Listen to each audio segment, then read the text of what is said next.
श्रीमत्परं गम्भीर स्याद्वादमोघलाञ्छनं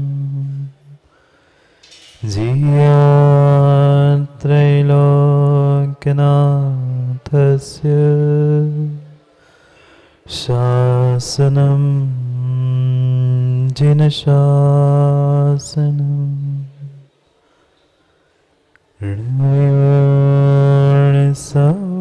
ऋणसंसिद्धे जातं खवदितिह संसारे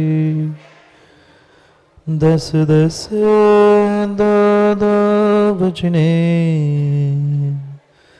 दस दोणुपेहणं वुचे ऋणरिहन्तारं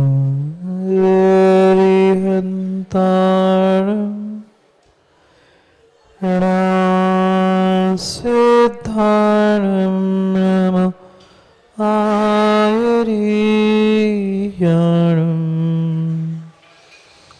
नमो वज्रायणं नमो लोई सर्वसाहो।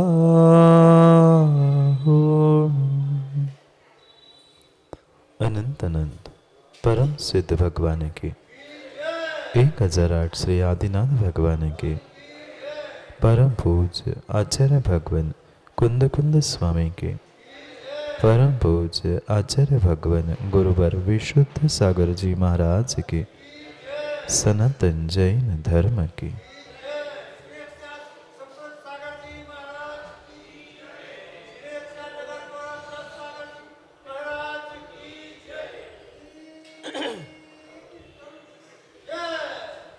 अंतिम तीर्थेश वर्धमान स्वामी के शासन में हमसे विराजते और उनकी यह पावन पीयूष देशना हम सभी के लिए परम उपकारी। अनादिकाल से हमारी आत्मा में जो जन्म जरा और मृत्यु रूपी रोग लगे, उन रोगों का उपशमन करने वाली कोई परम औषधि है तो वह एकमात्र यह जिनवाणी। भव्यात्मा, हम पुरुषार्थ कर रहे थे, प्रयास कर रहे थे, उस निवृत्ति को प्राप्त कर ऐसी प्रवृत्ति की प्राप्ति का पुरुषार्थ चल रहा। कई सारी वृत्तियां हमने की, कई सारा पुरुषार्थ हमने किया, पर आज तक मेरा पुरुषार्थ स्वयं की प्रवृत्ति और स्वयं की निवृत्ति की ओर नहीं गया। कुछ दिनों से हमारी यही प्रक्रिया चल रही थी कि मैं अपने प्रवृत्ति से निवृत्ति को कैसे प्राप्त करूं और कहाँ पे प्रवृत्ति करूं, कहाँ पे निवृत्ति करूं, ये बहुत बड़ी कला सीखने का प्रयास चल रहा था। दूसरों के कार्यों में विघ्न डालकर उनके लिए तो निवृत्ति हमने कई बार की, उनका प्रत्येक कार्यों में निरोध विरोध भी हमने किया, पर मुझे अपने जीवन के लिए कैसी प्रवृत्ति करनी थी वह निर्णय मैं नहीं कर पाया। जो साधन मिले थे, जो वस्तुएं मुझे प्राप्त हुई थी, उनकी किस प्रकार से हम प्रयोग करके कैसी प्रवृत्ति करना था, उस निवृत्ति के लिए प्रवृत्ति करनी थी। दोनों बातों को चंद्र जी भिन्न तरीके से समझना, निवृत्ति और प्रवृत्ति। वृत्ति सबकी भिन्न भिन्न है, भले ही व्रत इंसान सब कुछ एक सा होता है, पर सबकी वृत्ति भिन्न भिन्न होती। कोई अपने जीवन को प्रवृत्ति में बिताता है, कोई अपने जीवन को दूसरे की निवृत्ति करने में ही बिताता है, पर भूल जाता है दूसरे की निवृत्ति करने से मेरी प्रवृत्ति सुधरने वाली नहीं है। अगर मैं अपनी स्वयं की प्रवृत्ति सुधार लूँ तो दूसरे की बुरी निवृत्ति अपने आप छूट जाए। प्रत्येक व्यक्ति चाहे त्यागी व्रती भी क्यों ना बना हो पंडित जी, आज दूसरे की निवृत्ति करने के लिए प्रयास कर रहा है। हम स्वयं की प्रवृत्ति इतनी अच्छी क्यों नहीं कर पा रहे हैं, सामने वाले को अपने आप अपने कार्यों से निवृत्ति लेना पड़े। यही बात तो हमें नहीं समझ में आ रही कि जो मेरी वृत्ति थी, कौन से समय पर किसके लिए प्रवृत्ति करनी थी और किसके लिए निवृत्ति करनी थी। निवृत्ति मूलक क्रियाएं हमने दूसरे के लिए समझी और प्रवृत्ति मूलक क्रियाएं हमने अपने लिए समझे। जब जब अच्छा कुछ कार्य करने का समय आता था तब प्रवृत्ति मैं करूं। कोई व्यर्थ का, कोई जहां हमें मान सम्मान नहीं मिलना था, ऐसे कार्य में तो हमने निवृत्ति की, पर जहां साक्षात पाप कार्यों में हमें निवृत्त होना था उससे हम निवृत्त नहीं हो पाए। उस वृत्ति, प्रवृत्ति और निवृत्ति को ही हमें आज समझना है। जो हमारे आचार्य भगवंतों ने आगम के परिप्रेक्ष्य में जो निवृत्ति की व्याख्या की है, उसका अर्थ निष्क्रिय होना नहीं है। बहुत अच्छे से समझना, मान निवृत्ति और प्रवृत्ति में बहुत अंतर है। पर हमने आज तक यही सोचा निवृत्ति मतलब पूजा छोड़ दो, निवृत्ति करनी है ना। बुरे से तो निवृत्ति हुई नहीं, पापों से, विषय भोगों से तो निवृत्त हो नहीं रहे, अच्छे कार्यों से निवृत्त होने की सलाह जरूर दी। किंचित भी निष्क्रिय होना, अकर्तव्य से प्रवृत्ति शून्य होना, इसका नाम निवृत्ति नहीं है। बहुत अच्छे से समझने की आवश्यकता है। इसके बिना शुभोपयोग, शुद्धोपयोग, अशुभ उपयोग किसी की भी व्याख्या समझ में नहीं आ सकती, क्योंकि चारित्र की मुख्यता ही है असुहादो विनिवृत्ति, सुहे पविति ये जान चारित्रम। हम आज तक इस प्रवृत्ति निवृत्ति को नहीं समझ पाए। किसकी निवृत्ति करनी थी? निवृत्ति का मतलब निष्क्रिय होकर हाथ पे हाथ धरे रख बैठना नहीं था।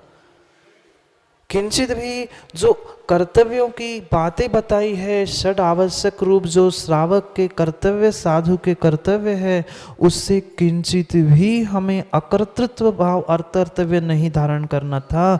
हमें प्रवृत्ति शून्य नहीं होना था। समझना, प्रवृत्ति और निवृत्ति, बार बार दो ही शब्दों तक पहुंचाने का प्रयास कर रहा हूं, क्योंकि हमें संवर भावना तक पहुंचना है।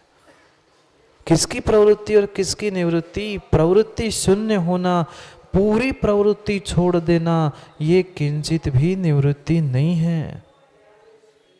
वर्तमान में क्या पंडित जी, भूत में भी जब तीर्थंकर जैसे महामुनिराज थे, महामुनिराज भी अपने मन वचन काय की निवृत्ति 100% 48 मिनट से ज़्यादा नहीं कर पाते। अगर 48 मिनट ही कर लेंगे तो वे तो भगवत्ता को प्राप्त कर लेंगे, केवल ज्ञान होगा। हम चाहते हैं वह निवृत्ति का पालन मुनिराज को आंख उठा के देखना भी नहीं चाहिए। श्रावक की बात नहीं कर रहा हूँ, श्रावक को ठीक है समझ में आए कि नहीं कर पा रहा है।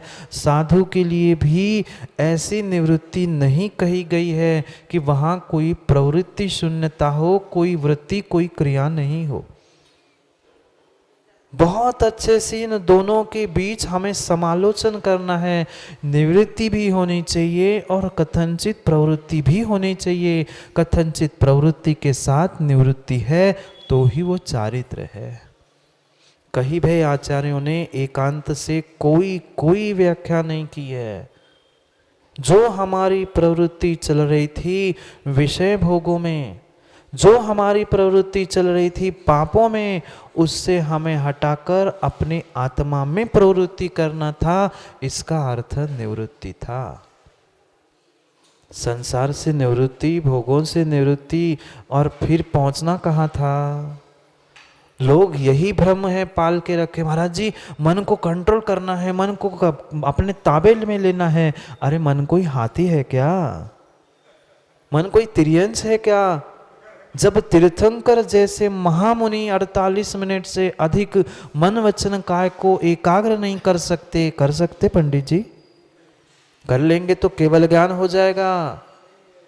जब वे नहीं कर सकते तो हम कर रहे हैं, तो बहुत अच्छा कर रहे हैं क्या? चंद्र जी खुश हो गए, महाराज जी मैं यही चाहता था। मैं आप कहो तो कि कंट्रोल नहीं कर सकते, हम तो स्वच्छंद है। स्वच्छंद होने की भी बात नहीं कही है, बिल्कुल भी स्वच्छंद होने की बात नहीं कर रही है। जो मन वचन काय की आपकी स्वच्छंद प्रवृत्ति चल रही थी उसकी तो निवृत्ति है, पर जो मन वचन काय की शुभ में प्रवृत्ति है, आत्मा में प्रवृत्ति है, उस प्रवृत्ति की बात करनी है। पापों की तो निवृत्ति हो नहीं पा रही है, छोड़ नहीं पा रहे हैं। शुभ को छोड़ बैठोगे तो जाओगे कहाँ? श्रावक के लिए भी समझने योग्य है, साधु भी पंचम काल में क्या चतुर्थ काल में भी लंबे समय तक शुद्धोपयोग में नहीं रह सकता है। मात्र और मात्र उसकी अंतर मुहूर्त सीमा बताई है। 48 मिनट नहीं कह रहा हूं, अंतर मुहूर्त। जो शुद्धोपयोग 7वें गुण स्थान का है वह तुरंत 6वें में पहुंचेगा, पुनः 7वां 6वां, यही दोलायमान स्थिति है। फिर चौथे काल में संभव नहीं है। चंद्र जी चाहते हैं सुप्रभ सागर हाथ पे हाथ धरे रखे रहने चाहिए। स्वाध्याय से अपने किसी अन्य कार्यों से किसी को देखे ही नहीं कहा भाई ऐसे। समझो कहाँ कैसी निवृत्ति करनी है और कहाँ कैसी प्रवृत्ति करनी है। जीव भ्रमित है इन बातों को लेकर। श्रावक के लिए भी कहा है लंबे समय तक वह जो अशुभ उपयोग में जी रहा था, कम से कम अशुभ से तो निवृत्ति कर। अशुभ की निवृत्ति होगी कब? जब कभी शुभ में प्रवृत्ति होगी तब। खूब प्रयास कर लेना, खूब प्रयास कर लेना कमरे में से अंधकार को भगाने का। कोई समझदार करेगा? टोकनी और फावड़ा लेके रात भर बैठ जाना, मैं अंधेरे को भर के बाहर फेंकाऊं, फेंक पाओगे? क्यों? अंधेरे की निवृत्ति करनी थी ना, अंधकार को दूर करना था ना। करो ना उठा के बाहर अंधकार को दूर। अरे पागल, कहाँ तो अंधकार को दूर कर रहा है, कहाँ निवृत्ति करने का प्रयास कर रहा है। ऐसी प्रवृत्ति कर, ऐसा प्रकाश कर, अंधकार अपने आप दूर चला जाए। दौड़ रहा है निवृत्ति करूं, इसको छोड़ूं, उसको छोड़ूं, उसको छोड़ूं। अरे छोड़ने से पहले पकड़ना किसको ये तो समझ। उसको छोड़ दिया, जिसको छोड़ना था उसको छोड़ नहीं पाए, और आलम्बन है करके शुभ को छोड़कर दोनों हाथ खाली। न घर का बचा न घाट का बचा, न परमात्मा के चरणों में पहुंच पा रहा है, न विषय भोग छोड़ पा रहा है, और बातें बढ़िया शुद्ध उपयोग की कर रहा है। हाँ पंडित जी, ऐसी ही स्थिति वर्तमान में हो रही है। बातें तो बहुत अच्छी शुद्धोपयोग की, बड़ी लंबी चौड़ी, पर अशुभ की प्रवृत्ति नहीं छोड़ी, शुभ में प्रवृत्ति नहीं की। समझना बहुत बहुत चिंतनीय विषय है, क्योंकि संवर तत्व और संवर भावना एक बहुत गहरा चिंतन करने का विषय है। आश्रयों पे चिंतन करके क्या चिंतन करोगे, वे तो आ ही रहे हैं। अब आते हुए उन कर्मों को रोकने का पुरुषार्थ करना था, रोकने का प्रयास करना था, और वह सम्यक प्रकार से आने वाले कर्मों को रोकना, इसका ही नाम संवर है। सगुप्ति, समिति, अनुप्रेक्षा, परिसयजय, चारित्र, क्रम से उसकी व्याख्या करनी है। इसलिए आचार्य भगवान उमा स्वामी ने सगुप्ति, सबसे पहले उत्कृष्ट मार्ग का कथन किया। गुप्त कर लो अपने मन वचन काय को। नहीं कर पा रहे हो तो सीमित सम्मतियों का ही पालन कर लो। पहले निवृत्ति कही, पर निवृत्ति का अर्थ पुनः पुनः कह रहा हूं, किंचित भी निष्क्रिय होना, किंचित भी प्रवृत्ति शून्य होना नहीं है। जो मेरी प्रवृत्ति विषय भोगों में पापों में जा रही थी, वह प्रवृत्ति परम परम अपने आत्मा में, अपने शुभ कार्यों में स्थिर कर लेना। पहले शुभ में, फिर शुभ से निकाल के फिर शुद्ध में, यही वास्तव में निवृत्ति है। कैसे करेंगे, कैसे करेंगे? ये भी तो बहुत बड़ा प्रश्न है। ये तो सुन लिया, हम तो ऐसे लेक्चर कई दिनों से सुन रहे, क्यों माँ? ऐसे प्रवचन तो कई दिनों से सुन रहे, करे कैसे? करने की भी तो कला आनी चाहिए, करने के लिए ज्ञान और वैराग्य भी तो चाहिए। पुरुषार्थ के लिए भी पुरुषार्थ करोगे किस पे पंडित जी, चंद्री जी? किससे करोगे पुरुषार्थ? पुरुषार्थ करने के लिए उसके विषय में ज्ञान भी तो हो। जीवों ने पंडित जी पुरुषार्थ करे मतलब डंबल्स उठाओ, वजन उठाओ, हमने खूब पुरुषार्थ की, मेहनत की। शरीर का पुरुषार्थ पुरुषार्थ नहीं है, किंचित भी पुरुषार्थ नहीं है। पुरुषार्थ भीतर से करना था, और भीतर के पुरुषार्थ के लिए ज्ञान, वैराग्य, शक्ति, सम्यक दृष्टि नियतम भवति, ज्ञान वैराग्य शक्ति, बहुत गहरा सूत्र है। जो सम्यक दृष्टि जीव होता है उसके पास नियत ज्ञान और वैराग्य की शक्ति होती है। ज्ञान और वैराग्य की शक्ति से ही हम प्रवृत्ति और निवृत्ति में समालोचन कर सकते हैं। दोनों का समायोजन करना था, बैलेंस बना के चलना था। कितने कदम इस पैर से रखूं, कितने कदम इस पैर से रखूं, निवृत्ति कितनी और प्रवृत्ति कितनी। जो मन वचन काय की प्रवृत्ति चल रही थी उसको समायोजन करते हुए निवृत्ति भी करनी थी और कथनचित थोड़ी सी प्रवृत्ति भी करनी थी। ज्ञान और वैराग्य, ज्ञान की कमी है? बिल्कुल नहीं। हमारे पास इतना लबालब ज्ञान भरा है, पर उसका उपयोग दूसरों के लिए किया, अपने लिए कभी आज तक ज्ञान का भी नहीं। वैराग्य की भी व्याख्या बहुत अच्छे से बच्चों को पढ़ाते हैं, पारा भावना नहीं पढ़ाते? बहुत अच्छे से बच्चों को पाठशाला में, अपने घर के बच्चों को भी पढ़ाते हैं, पर धोखे से भी उसने कभी कह दिया कि मैं तो महाराज के साथ जाना हूँ दीक्षा लेने। नहीं बेटा, क्या कर रहा है तू? फिर झूठी झूठी क्यों पढ़ाई थी माँ? झूठी झूठी नहीं पढ़ाई थी, मायाचारी का दोष नहीं लगेगा? यहाँ तो खूब दिन रात पढ़ा रहे, भारा भावना, सब संसार अनित्य है, छोड़ने योग्य, कोई शरण नहीं। और जैसे ही बेटा कहता है कि हाँ ठीक है अब मैं दीक्षा लेने जा रहा हूँ, माँ आशीर्वाद दोगे बेटे को? तब कहेंगे बेटा अभी तो छोटा है, अभी तो ऐसा है, ऐसा है, वैसा है। हाँ, वैराग्य की बातें गप्पे तो खूब करेंगी, पर जब वैराग्य उत्पन्न होगा तो कहेगी पड़ोसी का बेटा बन जाए, हम चले जाएंगे दीक्षा में ताली बजाने, पर मेरा बेटा नहीं जाए। चिंतन करना, कहाँ प्रवृत्ति करनी थी, कहाँ निवृत्ति करनी थी, न श्रावक समझ पा रहे हैं, न त्यागी व्रती समझ पा रहे हैं। पढ़ने से क्या होगा? 12 भावनाएं हम बचपन से पढ़ते पढ़ाते आए हैं, पर कभी जिस क्षण हमारे भीतर भी, मैं नहीं मानता पंडित जी किसी जीव के भीतर जिंदगी में कभी ऐसा वैराग्य का क्षण नहीं आया होगा। प्रत्येक जीव के भीतर कभी ना कभी वह एक क्षण, एक सेकंड, मिनट, एक घंटा ऐसा आता ही आता है कि जिसे संसार विषय भोगों से वैराग्य होता है। अंतर इतना है वह उसको भूल जाता है, इसलिए कुछ कर नहीं पाता। जो उसी समय संभल जाता है वह अपने जीवन का कल्याण कर लेता है। ऐसी ही प्रवृत्ति करनी है, ऐसी ही प्रवृत्ति करनी है जिससे किसी के मन वचन काय को दुख ना हो, उनको कभी निवृत्ति को प्राप्त ना होना पड़े। ऐसी मेरी प्रवृत्ति, मेरे मन वचन काय की प्रवृत्ति, उसका समायोजन ऐसा होना चाहिए जिससे मेरा भी अकल्याण नहीं हो और सामने वाले का भी अकल्याण ना हो।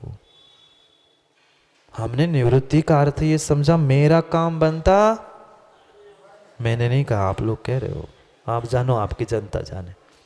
ऐसी स्थिति नहीं है क्या दादा? आज तथाकथित जो ऊपर बैठे हैं सबकी प्रवृत्ति यही है, मेरा काम बनता, आपका काम आप जानो। मैं नहीं कहूंगा भाड़ में जाने की बातें, क्यों हिंसा की बात कहूं, पर ऐसी स्थिति है कि नहीं है? विचार करने जैसी बात है। प्रवृत्ति हमारी ऐसी होनी चाहिए कि मेरे प्रवृत्ति से किसी भी जीव के मन वचन काय को दुख ना हो, ना उसका कल्याण हो ना मेरा कल्याण हो। ऐसे प्रवृत्ति को संभाल कर चलना और इससे विपरीत जो प्रवृत्ति है उसकी निवृत्ति करना, यही प्रक्रिया हमें समझनी है। पर क्या करें हम उन कसायों से, उन पापों से, विषयों से इतने लिप्त हो चुके हैं कि हमें इसके विषय में सोचने का समय ही नहीं मिलता। वैराग्य की बातें करने से, वैराग्य पाठ करने से, 12 भावना को मुखदगत करने से किंचित भी वैराग्य ज्ञान प्राप्त होने वाला नहीं है। ये जो कुछ भी ज्ञान हमें प्राप्त हुआ है वे पेड़ पे लगे हुए फलों की तरह है। कभी अपने काम फल नहीं आते पेड़ के, ऐसे अपना ज्ञान काम में आ नहीं रहा है, क्योंकि हमारा ज्ञान मात्र शब्दों तक सीमित है। मात्र शब्दों तक सीमित है। शब्दों के पीछे भाव और भावों के पीछे का ज्ञान हम कभी खोज नहीं पाए। ज्ञान नहीं है तो वैराग्य नहीं है, और चंद्र जी वैराग्य नहीं है तो ज्ञान भी काम का नहीं है। नहीं है। जब तक ज्ञान था तब तक भगवान जन्म से कितने ज्ञान के धारी, तीर्थंकर भगवान कितने ज्ञान के धारी जन्म से 3 ज्ञान के धारी, हमसे तो 1 ज्ञान अधिक ही था। 3 ज्ञान के धारी होने पर भी पुराणों में आचार्यों ने स्पष्ट रूप से लिखा है, जैसे ही तीर्थंकर आदिनाथ भगवान को नीलांजना का नृत्य देखकर वैराग्य हुआ, आचार्य भगवंत आदि पुराण में लिखते हैं भगवान को ज्ञान हो गया। मतलब अज्ञानी थे।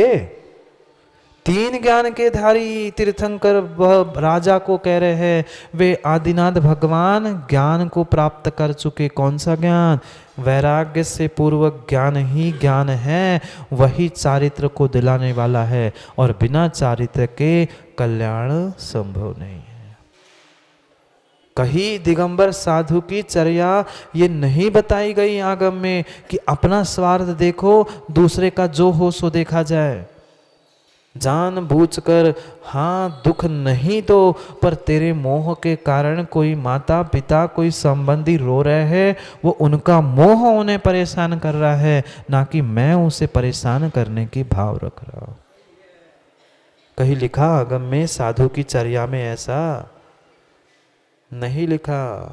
स्वार्थ नहीं है, स्वार्थ त्याग की कठिन तपस्या, बिना खेद जो करते हैं, ऐसे उन साधुओं की व्याख्या की है। समझना उस संवर को ही है, समालोचन को है। पक्का पता है मां श्रावक एकदम नहीं छोड़ सकता। मैं मान रहा हूं पंडित जी कि आप श्रावक अवस्था में बिल्कुल उच्च कोटि का काम नहीं कर सकते, पर नहीं कर सकते ऐसा कहते कहते चंद्रेश जी कब तक करना छोड़ दोगे? मैं नहीं खा पाऊंगा, नहीं पचा पाऊंगा, ऐसे माँ कहते कहते बच्चों को क्या 10 साल तक दूध ही पिलाते रहे? कभी ना कभी प्रयास करके पहले दाल का पानी, फिर चावल का पानी, फिर दाल चावल, फिर रोटी करते करते अभ्यास कराया कि नहीं? ऐसे ही मुझे भी करते करते अभ्यास करना होगा। एकदम मत छोड़ो, पर पुरुषार्थ तो करो, मेहनत तो करो। मेहनत करने के बाद अगर सफलता नहीं मिल रही है तब फिर भी समझ में आएगा, पर हम मेहनत ही नहीं करना चाहते, पुरुषार्थ ही नहीं करना चाहते। पुनः कह रहा हूँ, पुरुषार्थ का मतलब शारीरिक नहीं, भावों का, भीतर का, ज्ञान का, वैराग्य का। उस पुरुषार्थ से ही हमें अपने जो प्रवृत्ति है उसको अध्यात्म मूलक बनानी होगी। अध्यात्म की व्याख्या करना मतलब अध्यात्म मूलक नहीं है। अध्यात्म के भजन पढ़ लेना, अध्यात्म के ग्रंथ लिखना पढ़ना, इसका मतलब अध्यात्म नहीं है, किंचित भी नहीं है। मेरी प्रत्येक प्रवृत्ति ऐसी होनी चाहिए मन वचन काय की, जिससे मेरा भी अकल्याण ना हो और समस्त प्राणियों का भी अकल्याण नहीं हो। ऐसी प्रवृत्ति और ऐसी निवृत्ति होनी चाहिए। एक युवक पहुंचा एक बाबा जी के पास, बहुत अच्छा नाम सुना था बाबा जी का, इसलिए उसने सोचा, उसे भी क्षण भर का वैराग्य आ गया था। पहुंचा बाबा जी के पास और कहता है, बाबा जी संसार में रहते रहते बहुत दिन हो गए, आपका नाम बहुत सुना है मैंने, मैं आपसे कुछ इस जीवन में रहते रहते कहाँ कैसी प्रवृत्ति करना, कहाँ निवृत्ति करना, कब घर छोड़ना, कब क्या करना, मुझे जीवन जीने की कला सीखनी है। बाबा जी ने ऊपर से नीचे तक देखा, उनने सोचा समझदार तो है। उसने कहा ठीक, मैं तुम्हें सिखा सकता हूँ, पर 3 दिन तुम्हें पहले चुपचाप मेरे साथ रहना पड़ेगा। वो युवा सोचता है भाई कुछ पाने के लिए कुछ खोना तो पड़ता है। बाबा जी ने कहा ठीक है, एक और बात ध्यान रखना, तुम रुक रहे हो अच्छी बात है, पर 3 दिन तक तेरा पूर्ण रूप से मौन रहेगा, तो किसी से कुछ बात नहीं करेगा, ना कुछ पूछेगा, ना मुझसे कुछ पूछेगा, ना किसी से कुछ पूछेगा। मात्र 3 दिन तुम देखते रहोगे क्या हो रहा है क्या नहीं हो रहा है। वो कहता है और आफत आ गई, हम यही तो सीखने बैठे थे, कहाँ मौन लेना, कहाँ नहीं बोलना, कहाँ अच्छा क्या करना, और इनने तो हमसे सभी छुड़वा लिया। फिर विचार करता है, हो सकता है बाबा जी कह रहे गुरु बना रहे हैं, अपन तो कुछ ना कुछ तो बात माननी पड़ेगी। उसने कह दिया हाँ, हाँ नहीं बोलना, मौन। तुमने स्वीकार कर ली बात, आज से कुछ भी नहीं बोलोगे 3 दिन तक, फिर 3 दिन बाद मैं तुम्हें आगे की इस प्रवृत्ति निवृत्ति को सिखाने का प्रयास करता। वह शाम का समय था, रात हो गई, वो बाबा जी के पास वह शिष्य रुक गया, युवा रुक गया। दूसरे दिन की सुबह जैसे ही हुई, सुबह सुबह एक व्यक्ति आया, बहुत सारे फल और मिठाई, बाबा जी थे वो तो रहने वाले मठ में, तो बहुत सारी मिठाई फल लेके पहुंच गए। और जैसे लेके पहुंच गए, बाबा जी ने उस व्यक्ति की तरफ ढूंढ के भी नहीं देखा, आंखें भी नहीं उठाई, मात्र इशारे से कह दे वहां कोने में रख दो तुम। वो 5 मिनट 10 मिनट 15 मिनट बैठा, पर बाबा जी देखने तैयार नहीं, बिल्कुल आंख उठा के देखने के लिए तैयार नहीं, ना आशीर्वाद देने तैयार। उसके भी मन में आई युवा के, कैसे बाबा जी है, ये इतना सारा सामग्री लेके आया है, मिठाई लाया, फल लाया, कुछ तो बोलना चाहिए, देखे तो कम से कम हाथ ही उठा के आशीर्वाद दे। 15 व्यक्ति कितनी देर बैठता, कोई बात नहीं करे तो 15-20 मिनट आधे घंटे में उठ के वो जाने लग गया। उसने हाथ जोड़े और जाने लग गया। बाबा जी ने इशारा कर दिया इस युवा को, चले जाओ साथ में, पर पुनः इशारा किया, बोलना कुछ नहीं, चले जाओ। बाहर तक छोड़ने के लिए, आश्रम के बाहर तक, मठ से बाहर तक छोड़ने के लिए वह युवा साथ में चला गया। भीतर लग रहा था पूछ लूँ आपको मेरी बाबा जी की वह ये बर्ताव कैसा लगा, पर बाबा जी ने कहा था बोलना कुछ नहीं। सोचता है कि बाबा जी ने कहा है अगर बोल लूँगा तो भगा दूंगा, सो भाई ठीक है, शांति से चलता रहा। मन तो यह कर रहा था पूछ तो ले एक बार, मेरी बाबा जी की प्रवृत्ति कैसी लगी आपको, पर कह नहीं पाया।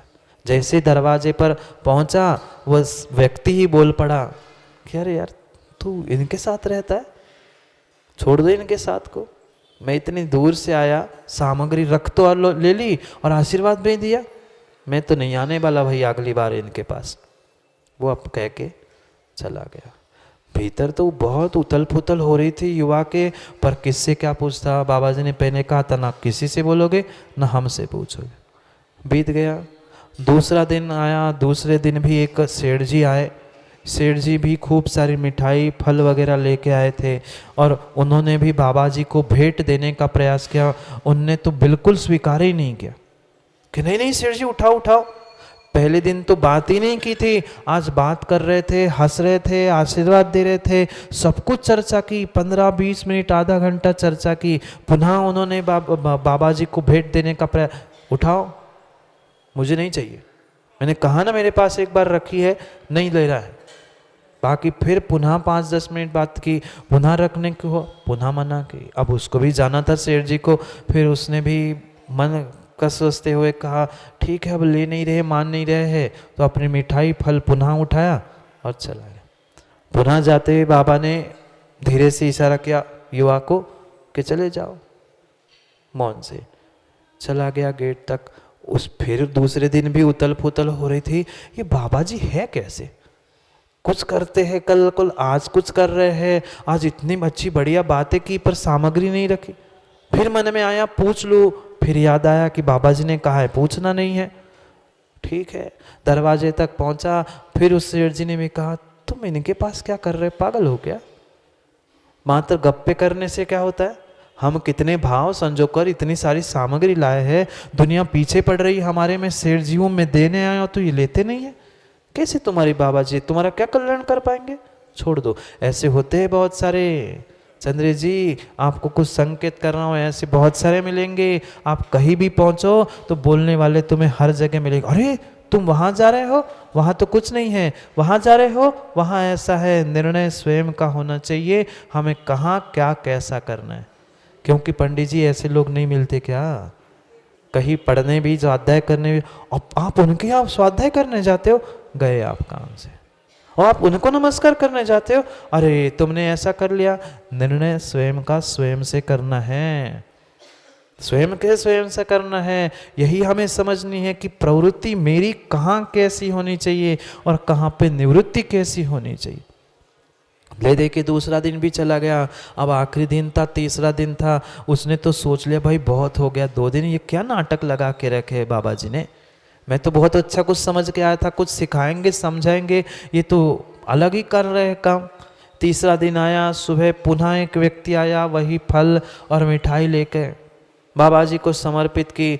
बाबा जी उस दिन इतने खुश थे, इतने खुश थे, उन्होंने सभी शिष्यों को बुलाया, सभी शिष्यों को बुलाया, सबको मिठाई बांटी। जो युवा बगल में बैठाया था उसको भी मिठाई खिलाई, फल खिला दिए, बढ़िया उस व्यक्ति से बातें की, सब कुछ कर लिया।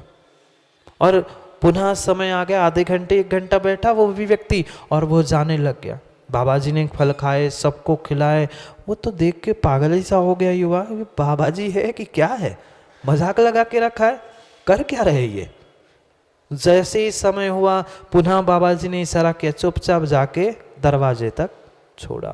अब वो व्यक्ति जिससे बात की होगी, जिसकी सामग्री बाबा जी ने रखी होगी, वो तो अंदर ही अंदर कितना हर्षोल्लासित हुआ होगा। और वो तुरंत कहने लगा, ये पूछना सोचने के पहले ही उसने कह दिया, अच्छा तुम इन बाबा जी के पास रहते हो, कितने अच्छे बाबा जी है, इनके पास तो तुम्हें अवश्य रहना चाहिए। जिंदगी में कभी कुछ कल्याण होगा ना तो तुम्हारे बाबा जी बहुत तुम्हें सहयोग करेंगे, बहुत आशीर्वाद मिलेंगे, बहुत अच्छे गुरु बना लो, शिष्य बन जाओ उनके। अब मन में तो उसके ऐसी हो रही थी कि आपको क्या बताए, कल ऐसे कर रहे थे, परसों ये कर रहे थे, आज आपके साथ किया तो आप प्रशंसा कर रहे, पर बोलना कुछ नहीं था, कुछ बोलना नहीं था। शाम को तीसरे दिन उसने रात को निर्णय कर लिया, ये बहुत हो गया भैया, हमें ना निवृत्ति प्रवृत्ति कुछ नहीं माध्यस्थता सीखने, हम तो घर जा रहे। चौथे दिन मिलके ही जाना था। सुबह जैसे ही सुबह चौथे दिन आया और बाबा जी से कहने ही वाला था, बाबा जी ने पूछा, क्यों भैया, समझ में आया कुछ, समझ में आया कुछ? उसने कहा समझ में आता तो मैं जाने का विचार, मतलब तो जा रहे हैं? हाँ सोचा तो था बेटा, मैं कुछ नहीं कर रहा था, मैं तुम्हें यही समझाने का प्रयास कर रहा था कि हमारी निवृत्ति, हमारी प्रवृत्ति कब, कहाँ, किसके साथ कैसी होनी चाहिए, वो सामने वाले व्यक्ति पर निर्भर करती है। जरूरी नहीं है कि हम एक साथ एक जैसे एक के काम करें, सामने वाला जैसा होता है उसके साथ वैसी कभी प्रवृत्ति कभी निवृत्ति, यही तो कला है। किसी को मात्र चंद्रेश जी मुस्कुरा के आशीर्वाद दे दो, वह काम बन गया। किसी को मीठे बातें कर लो, काम बन गया। किसी को कुछ ना बात करो, ना कुछ दो, ना कुछ करो, तुम अपने में रहो, वो उतने में खुश। अरे कितने बढ़िया थे कि वो अपने में लगे थे। सामने वाले को देखकर हमारे मन वचन काय को हमें समायोजित करना था। यही वास्तव में प्रवृत्ति और निवृत्ति थी, यही तो चारित्र है। ये तो बहुत स्थूल एक दृष्टांत आपको समझाने के लिए बताया। यही असुहादो विनिवृत्ति। ऐसे ही जब अशुभ कर्म, अशुभ प्रवृत्ति, अशुभ कार्य सामने आ जाए, तब ना आंख उठा के देखो, ना सामग्री रखो, तटस्थ हो जाओ। फिर जब शुभ का आ जाए थोड़ी सी बात कर लो, और फिर अशुभ में जाए तो थोड़ी सी निवृत्ति कर लो, और जब शुद्धोपयोग की बात आ जाए तो बस मिठाई भी खा लो और फिर बात भी कर लो। यही 3 परिणति को आज कुंद कुंद स्वामी समझा रहे 63 नंबर की गाथा में। संवर करना है, कैसे संवर करे? जो आज तक हम विषय भोगों में अशुभ में अपनी प्रवृत्ति जा रहे थे, दुष्ट गोष्ठी, दुष्ट चर्चा, इसकी निंदा, उसकी बुराई, इसका कहना, इन सब से अपने आप को हटाकर अपने आप में लगाना, यही निवृत्ति और यही प्रवृत्ति है। क्योंकि दोनों प्रकार के चारित्र की व्याख्या आगम में की है, एक निवृत्ति मूलक और एक प्रवृत्ति मूलक, और इन दोनों का बैलेंस बनाना ही चारित्र है और उसी से संवर होने वाला है। जब तक राग द्वेष की परिणति रहेगी तब तक किंचित भी हम इसका समायोजन बैलेंस नहीं कर पाएंगे, नहीं कर पाएंगे। जो आश्रव चल रहा था उसे हम पहले अशुभ से बचाने का प्रयास करें।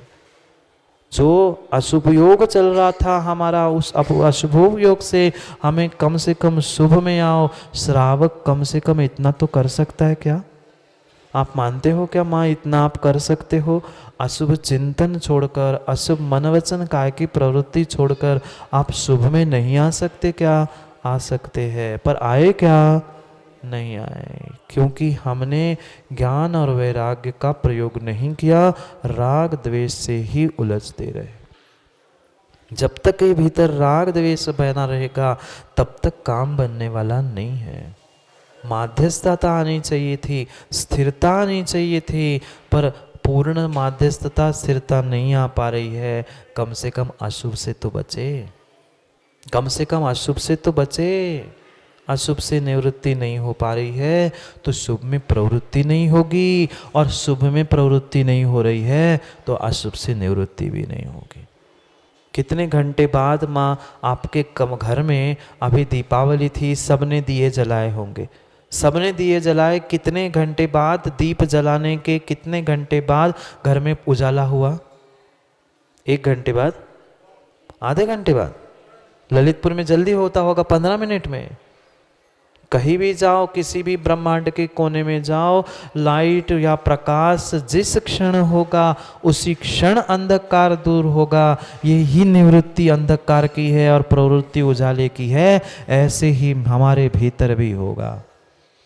असंयम कह दो, कषाय कह दो, विषय भोग कह दो, मिथ्यात कह दो, इन सभी का अंधकार मिटाने के लिए, इसकी निवृत्ति करने के लिए कम से कम पहले प्रवृत्ति को समझो, प्राप्त करो, फिर उस प्रवृत्ति को भी आध्यात्म मूल करके, फिर उसकी निवृत्ति करके, फिर शुद्धोपयोग में पहुंचो। पढ़ो 63 नंबर की गाथा को, नहीं तो 10 बज रहे, फिर समय हो जाएगा। पढ़ते हैं 63 नंबर की गाथा को, समय का नहीं पता चलेगा माँ कब से कब क्या समय हो गया। पढ़ते हैं। सुहजोगस पवित्ति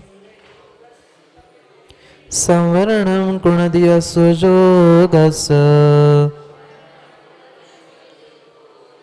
सुहजोगस निरोहो शुद्धो जोगेन संभवति। पढ़ो एक साथ।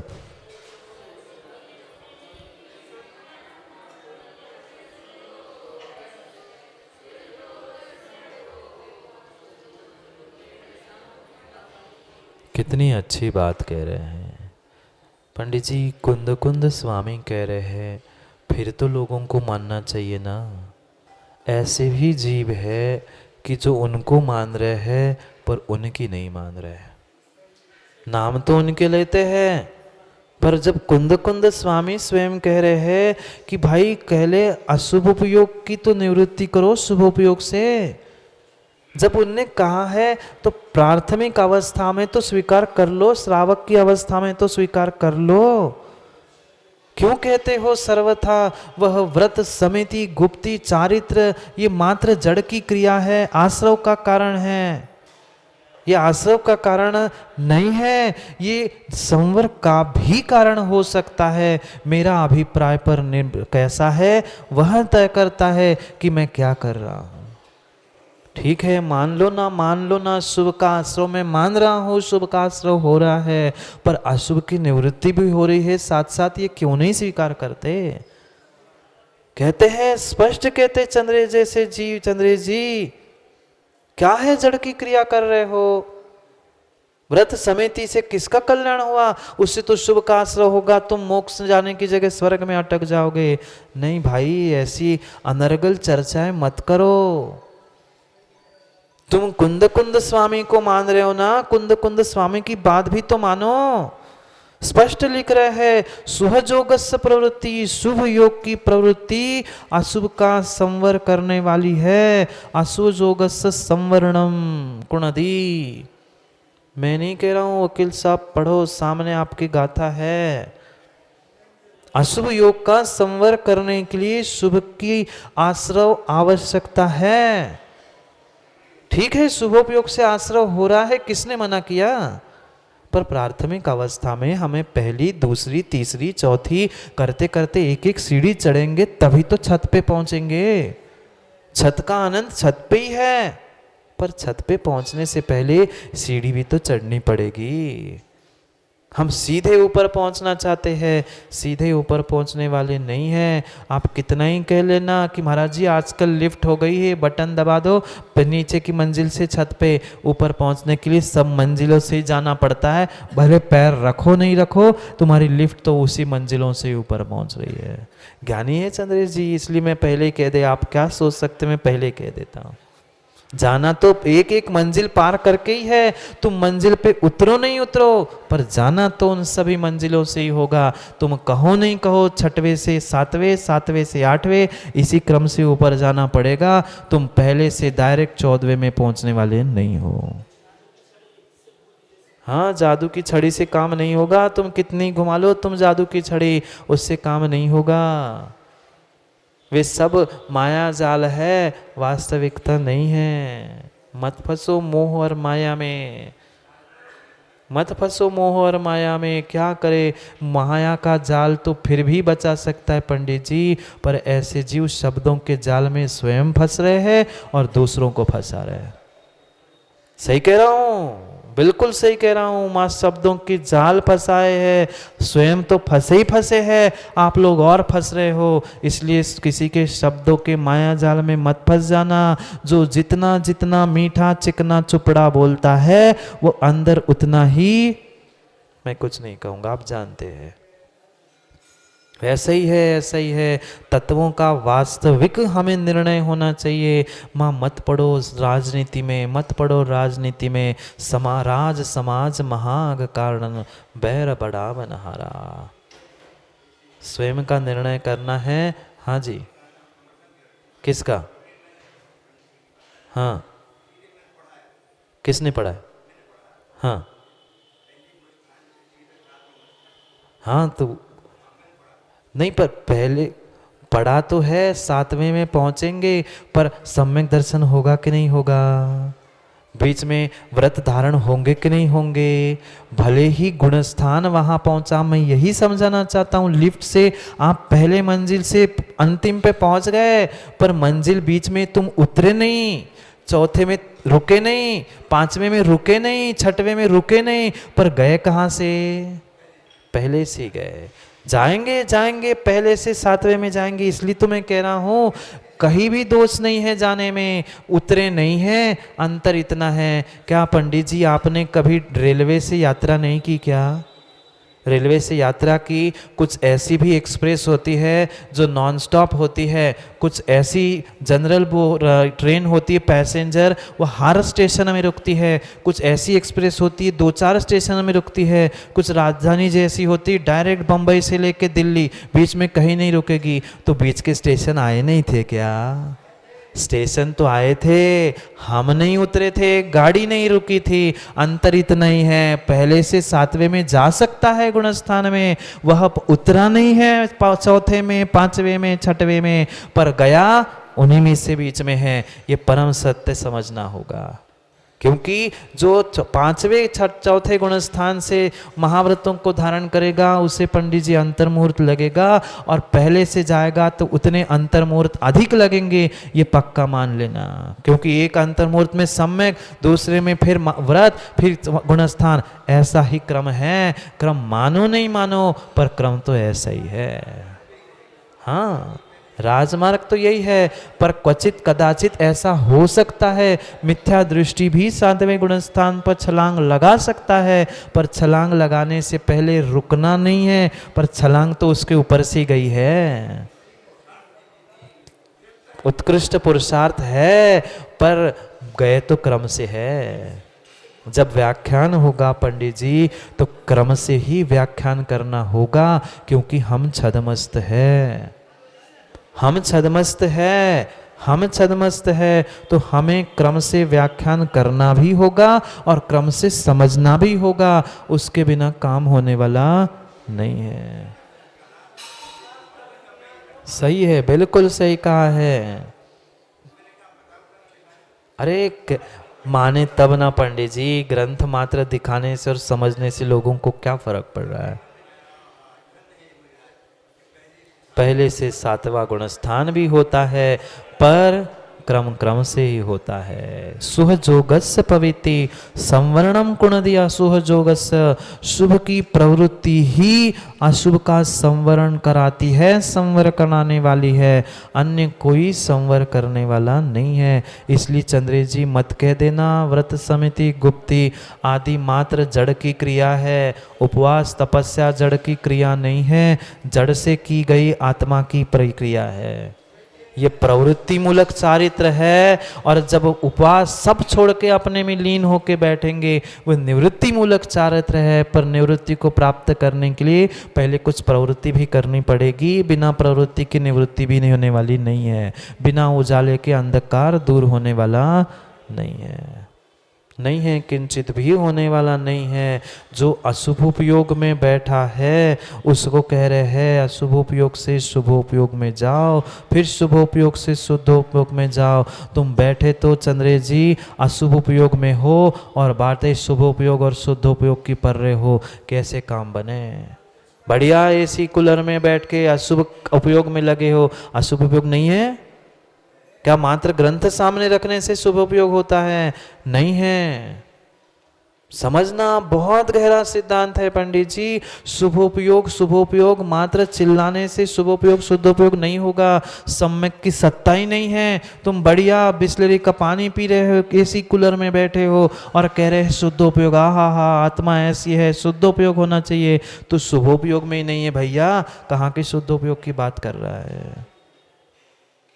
विचार करो, जिसके पास वह सम्यक दृष्टि की प्रत्येक क्रिया, सम्यक दृष्टि की प्रत्येक पुण्य की क्रिया वह शुभोपयोग हो सकती है, पर वह जो मिथ्या दृष्टि है जिसके पास सम्यक नहीं है, उसकी देव शास्त्र गुरु के चरणों में बैठकर की हुई साधना भी शुभोपयोग नहीं है। अशुभ नहीं कह रहा हूं, शुभ योग तो है अंतर करना पंडित जी।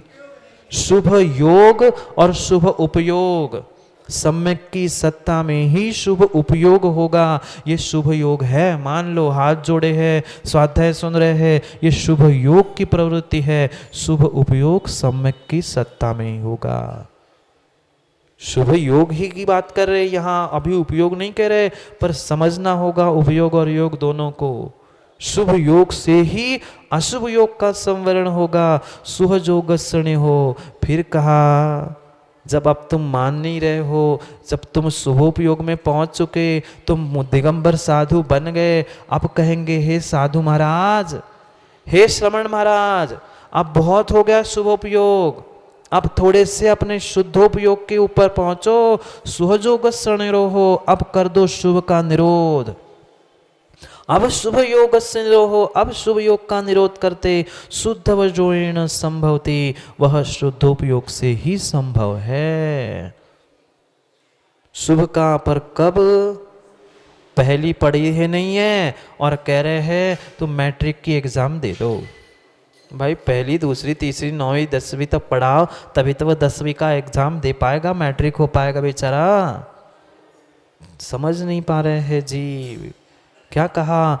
शुभ से अशुभ का संवर करो और फिर शुभ का भी संवर करने के लिए शुद्धोपयोग को धारण करो, क्योंकि उससे ही संभव है शुभ योग से अशुभ योग का संवर, और शुभ योग का संवर शुद्धोपयोग से ही संभव है, अन्य किसी से संभव नहीं है। संभवदी शुद्ध हो गए न संभवदी, अपने आप नहीं होता। कितना बड़ा भ्रम है पंडित जी। शुभ योग भी अपने आप नहीं होगा, ना शुद्धोपयोग अपने आप होगा। शुद्धोपयोग भी हमें बुद्धि पूर्वक ही करना पड़ेगा। कल करेंगे पूरी शुद्धोपयोग की व्याख्या कल कुंद स्वामी करने वाले हैं। 64 नंबर की गाथा को समझेंगे, करेंगे 64 नंबर की गाथा में कर रहे कुंद स्वामी शुद्धोपयोग की बात। समय हो गया है, मैं क्या करूं। वे बहुत सारे पीछे के पीछे खिसकने लग गए, सीटी की आवाज़ आने लगी माताओं को, इनकी दुकान किसों में बंद करता हूँ। क्या करे, समय तो हो ही जाता है, पता ही नहीं चलता ना माँ 1 घंटा कैसे हो गया। जब शुभोपयोग शुद्धोपयोग की बात करने में इतना आनंद आता है, फिर वे साधु जो शुद्धोपयोग में लीन रहते होंगे, जो हमेशा निवृत्ति में रहते होंगे, उनकी क्या दशा होगी, उनकी क्या दशा होगी। कुछ क्षण जब हम उस शुद्धोपयोग का आनंद चखते हैं, जो घंटों घंटों वह शुद्धोपयोग में ही दोलायमान होते हैं, उनकी क्या स्थिति होगी। क्योंकि पंचम काल में वह शुद्धोपयोग पंडित जी नहीं है जो सातवें का सातिशय प्रमत्त का कहा है। श्रेणी चढ़ने वाला शुद्धोपयोग पंचम काल में नहीं है। पर नहीं है सभी चंद्र जी मत कहना, शुद्धोपयोग है। नहीं है तो छठवा भी नहीं होगा, सातवां नहीं है तो छठवां नहीं है, और छठवां नहीं है तो दिगंबर मुनि नहीं है। इसलिए कह मत देना भावलिंगी नहीं है। भर है दुस्समय याले दर्शन पहाड़ में पंडित जी लिखा है कि नहीं, कुंद स्वामी ने लिखा है। मात्र विदेह में नहीं, लोग कहते हैं महाराज जी विदेह में है, वहाँ है, भरत क्षेत्र में भी है। भर है दुस्समय याले दर्शन पहाड़ में जाके देख लो। कुंद स्वामी को मानते हो ना, तो उनकी बात भी मानो ना। कौन 5वें काल के? हाँ तो पंचम काल के उनको तो मानते हैं, क्योंकि वे पास में थे महावीर स्वामी के। आप दूर के हो इसलिए सुप्रभ सागर को नहीं मानते।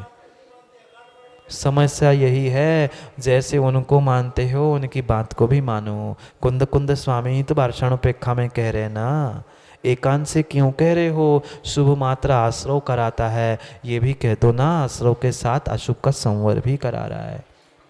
दोनों काम हो रहे हैं एक साथ, दोनों काम हो रहे एक साथ।